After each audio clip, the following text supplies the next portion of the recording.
అందరికీ నమస్కారం. నేను మీ సులోచన సంపంగి. Welcome to my channel. ఈరోజు ఒక మంచి టేస్టీ రెసిపీని మీకు పరిచయం చేయాలనుకుంటున్నానండి. ఏంటి అంటే పెసరపప్పుతో మజ్జిగ పులుసు. ఇది మనం తయారు చేసుకోవడానికి కావాల్సిన ఇంగ్రీడియంట్స్ ఎలా తయారు చేసుకోవాలో చూద్దాం. ఫస్ట్ ఆఫ్ ఆల్ స్టవ్ మీద ఒక గిన్నె పెట్టేసుకొని మనం ఒక 1/2 కేజీ పెసరపప్పు తీసుకుంటున్నాం. ఈ పెసరపప్పుని డ్రైగా వేయించుకోవాలన్నమాట. ఈ వేయించుకొని పప్పు ఉడకబెట్టుకున్నప్పుడు మనం ఆ స్మెల్ అనేది చాలా బాగుంటుందండి. టేస్ట్ కూడా చాలా బాగుంటుంది. పెసరపప్పు వేయించేటప్పుడు ఎప్పుడైనా చూసారా? స్మెల్ చాలా బాగా వస్తుందన్నమాట. ఇలా టేస్టీగా ఉంటుంది. మనం ఇలా డ్రైగా వేయించేసుకొని ఒక 2 మినిట్స్ సరిపోతుందండి. మనకి హైలో వేయించకూడదు. హైలో వేయిస్తే మనకి మాడిపోయే అవకాశం ఉంటుంది కాబట్టి మీడియంలో పెట్టుకొని ఇలా వేయించుకోవాలి. ఇలా వేయించిన తర్వాత మనం ఒక 2 టైమ్స్ వాష్ చేసుకోవాలి. ఈ పప్పుని 2 టైమ్స్ వాష్ చేసుకొని దీనికి సరిపడినంత వాటర్ని మనం యాడ్ చేసుకోవాలన్నమాట. ఇలా మనకు సరిపడినంత 2 టైమ్స్ వాష్ చేసుకొని మనకు సరిపడినంత ఒక పప్పు మునిగేలాగా ఉడికే అంత వాటర్ని మనం యాడ్ చేసుకోవాలి. యాడ్ చేసుకొని మూత పెట్టేసుకొని గిన్నెకి స్టవ్ మీద పెట్టేసుకొని ఉడికించుకోవాలండి మెత్తగా. ఇలా ఉడికించేసేసుకోవాలి. ఇలా ఉడికిపోయింది కదా, చూసారు కదా, దగ్గరికి చక్కగా ఉడికిపోయింది. ఈ ఉడికిపోయిన పప్పుని మనం చూసుకొని ఉడికిందా లేదా అని చూసుకొని ఒకసారి ఆపేసుకోవాలన్నమాట. స్టవ్ ఆపేసుకోవాలి. ఈ పప్పుని పక్కన పెట్టేసుకొని చల్లారి పెట్టేసుకోవాలి. మనం ఈలోపు మనకి అసలైన ప్రాసెస్ అనేది రెడీ చేసుకోవాలి. ఈ పప్పుని పక్కన పెట్టేసుకొని చల్లారి పెట్టుకోవాలి. ఈలోపు మనం ఇంకొక ప్యాను పొయ్యి మీద పెట్టేసుకుందాం. పొయ్యి మీద పెట్టేసుకొని కొంచెం ఒక 2 స్పూన్లు ఆయిల్ వేసుకుందామండి. ఈ ఆయిల్ వేడెక్కాక మనం పోపు రెడీ చేసుకుందాం. ఈలోపు 4 ఎండుమిర్చి వేసుకోవాలి. దీనిలో ఆయిల్ వేడెక్కింది కదా, 4 ఎండుమిర్చిని ముక్కలుగా చేసుకొని యాడ్ చేసేసుకుందాం. ఇలా వేగుతూ ఉండగా ఒక స్పూను జీలకర్ర, అలాగే ఒక స్పూను పొట్టు మినపప్పు, పచ్చిశనగపప్పు, అలాగే మనకి కావాల్సిన తాలింపులు ఆవాలు, ఇంకా వచ్చేసి కరివేపాకు, ఇవన్నీ కూడా యాడ్ చేసుకోవాలన్నమాట. తాలింపు ఎలా వేసుకుంటామో సేమ్ అంతే. ఇవన్నీ యాడ్ చేసుకొని వేగుతూ ఉన్నాయి కదా, చూడండి ఒకదాని వెనుక ఒకటి వేస్తున్నాం మనం. మినపప్పు, పచ్చిశనగపప్పు, అలాగే జీలకర్ర, ఆవాలు ఇవన్నీ కూడా వేగుతున్నాయి, చూసారుగా. ఇలా వేగేటప్పుడు కరివేపాకును కూడా వేసుకోవాలి. కరివేపాకు కూడా వేసుకొని వేగుతూ ఉన్నాయి కదా. ఇప్పుడు మనం ఒక ఉల్లిపాయని కట్ చేసి పెట్టుకున్నామండి. కొంచెం పెద్ద ముక్కలుగా ఒక ఉల్లిపాయ కట్ చేసి పెట్టుకున్నాం. దాంతోపాటు పచ్చిమిర్చి కూడా ఒక 3 పచ్చిమిర్చిని ఇట్లా మధ్య భాగానికి చేసి పొడవుగా చీల్ చేసుకొని పెట్టేసుకున్నాం.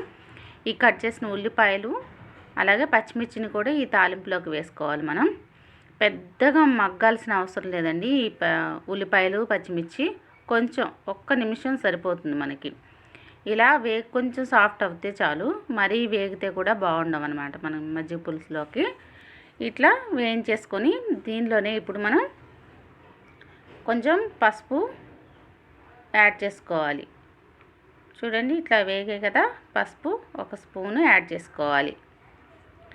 ఈ పసుపుని యాడ్ చేసుకున్న తర్వాత దీనిలోకి ఒక్కసారి కలుపుకోవాలండి, మాడిపోతుంది కదా. ఉల్లిపాయల్లోకి ఒకసారి కలుపుకోవాలి. ఇదంతా మీడియంలోనే, సిమ్లోనే ఉందండి స్టవ్. అలా మనం ఇప్పుడు ఒక స్పూను మెంతులు ఆవాల పిండి ఉందండి నా దగ్గర. మెంతులు ఆవాల పొడి వేస్తున్నాను అన్నమాట, ఒక స్పూను. తర్వాత ఒక స్పూను ఇంగువ కూడా వేసుకోవాలి మనం. దీనిలో ఒక స్పూన్ ఇంగువ కూడా వేసుకొని ఒక్కసారి కలిపేసుకొని స్టవ్ ఆపేసేసుకోవాలన్నమాట. స్టవ్ ఆపేసుకొని కొంచెం తాలింపు చల్లారుతూ ఉంటుంది. ఈలోపు మనం చూడండి ఇట్లా కలిపేసుకొని స్టవ్ ఆపేసేసుకోవాలి. స్టవ్ ఆపుకొని పక్కన పెట్టుకునే లోపు కొంచెం చల్లారుతూ ఉంటుంది అనమాట. ఈలోపు మనము ఒక గిన్నె తీసుకొని ఒక 1/2 లీటర్ పెరుగుని తీసుకున్నాను. చూడండి ఇట్లా ఒక 1/2 లీటర్ గడ్డ పెరుగు అనమాట. ఒక 1/2 లీటర్ తీసుకొని ఒక గిన్నెలోకి మన విస్కర్ ఉంటుంది కదా, విస్కర్తో మనం ఇదంతా కూడా బీట్ చేసుకోవాలి. చక్కగా మంచిగా బీట్ చేసుకోవాలి.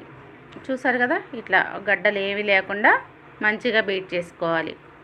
ఇలా బీట్ చేసుకున్నప్పుడు మెత్తగా అయిపోయింది కదండి, మంచిగా పలుకురేవి లేకుండా మంచిగా బీట్ అయింది.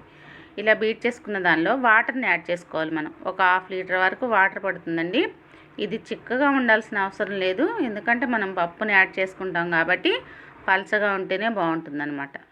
ఇలా ఒక 1/2 లీటర్ వరకు వాటర్ యాడ్ చేసుకోండి. వాటర్ యాడ్ చేసుకున్న తర్వాత దీనిలో సరిపడినంత వాటర్ పోసుకున్న తర్వాత దీనిలో సరిపడినంత సాల్ట్ వేసుకోవాలండి. ఒకసారి కలుపుకున్న తర్వాత సాల్ట్ని ఒక 3 స్పూన్లు సాల్ట్ వేస్తున్నాను నేను. ఈ మజ్జిగకి సరిపడినంత సాల్ట్ని యాడ్ చేసేసుకుందాం. చూసారు కదా, ఇలా వేసుకొని మళ్ళీ ఒకసారి మొత్తం అంతా కలిసేలాగా కలుపుకోవాలి.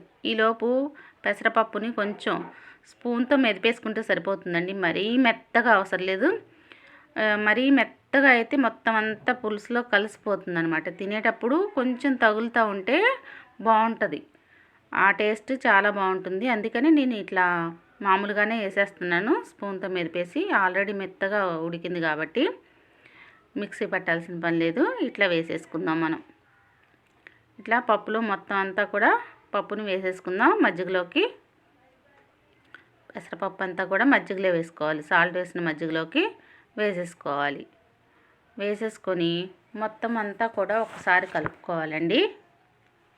ఈ మజ్జిగని చక్కగా పప్పు మజ్జిగ అంతా కలిసేలాగా ఇలా కలుపుకోవాలి. చూసారు కదా, ఇట్లా ఉంటే మనకి అన్నంలో వేసుకున్నప్పుడు తినేటప్పుడు మంచిగా ఆ పప్పు ఫ్లేవర్ కూడా తెలుస్తుంది, తగులుతూ ఉంటుంది అనమాట. ఇప్పుడు దీనిలోకి చల్లారిన తాలింపుని వేసేసుకోవాలి. ఉల్లిపాయలు ఇవన్నీ వేసి తాలింపు వేసుకున్నాం కదా, ఈ మజ్జిగ పులుసులోకి, పప్పు మజ్జిగ పులుసులోకి తాలింపుని వేసేసుకోవటమే.